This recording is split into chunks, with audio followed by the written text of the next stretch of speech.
Yung ilang araw mong hindi nagamit yung sasakyan mo at pag-start mo, ganito na naririnig mo.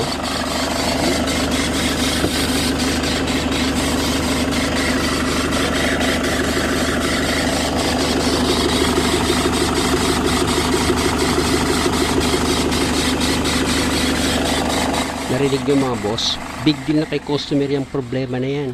Na ang pumasok sa isip niya, magpapalit na siya ng drive belt or bearing dito sa kanyang sasakyan.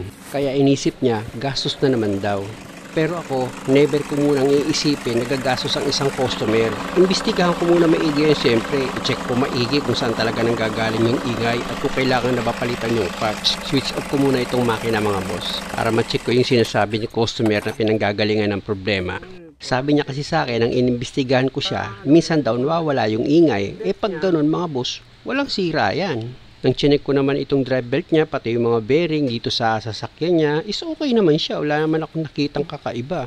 Pero ang nakita kong kakaiba dito mga boss, yung parkingan niya masyadong madamo. Kaya ang ginawa ko dyan mga boss, itong drive belt niya, pinahiran ko yan ng kaunting grasa. Pati itong bearing na dinadaanan ng drive belt, pinahiran ko rin yan. Kaunti lang huwag paliguan, kaunti lang. Kaunting pahid ng grasa. Yun ang ibig kong sabihin. May short video kasi ako nito. Ngayon itong mekaniko nag-comment, mali daw itong ginawa ko. Samantalang itong sasakyan, late upload na ito mga boss. 1 buwan na yung lumipas at nawala na yung ingay niyan. Ang naging suspect ko dyan is yung mga damo dahil nga sa hindi niya nagamit ng ilang araw. Siyempre nagbabasa rin yun tapos nakadikit sa bearing niya, sa mga pulley. O kaya naman dahil lupa itong pinaparkingan niya, nagmo-moist or parang nagkakaroon siya ng hamog. Kaya yung bearing kinakalawang. Ilang araw pang hindi nagamit, kaya possible. Kaya nung ginamit na ito ni customer, nagkaroon na siya ng ingay. At isa pa, naging ugali ko na bago ako gumawa ng sasakyan kung may sira man yan, chinecheck ko yung maigi. Hindi ko ginagrab para pagsamantalahan yung customer. Para sabihin ko sa kanya na palitan na natin ito, palitan natin yan. Pangit yun, masama yun. Dapat siguraduhin yung sira, yung pyesa na papalitan nyo.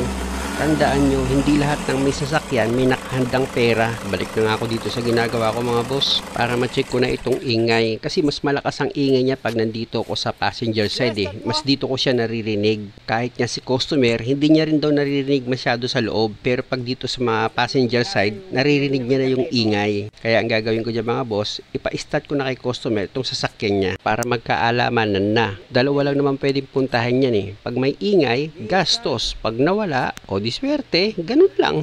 Pa-start ko na.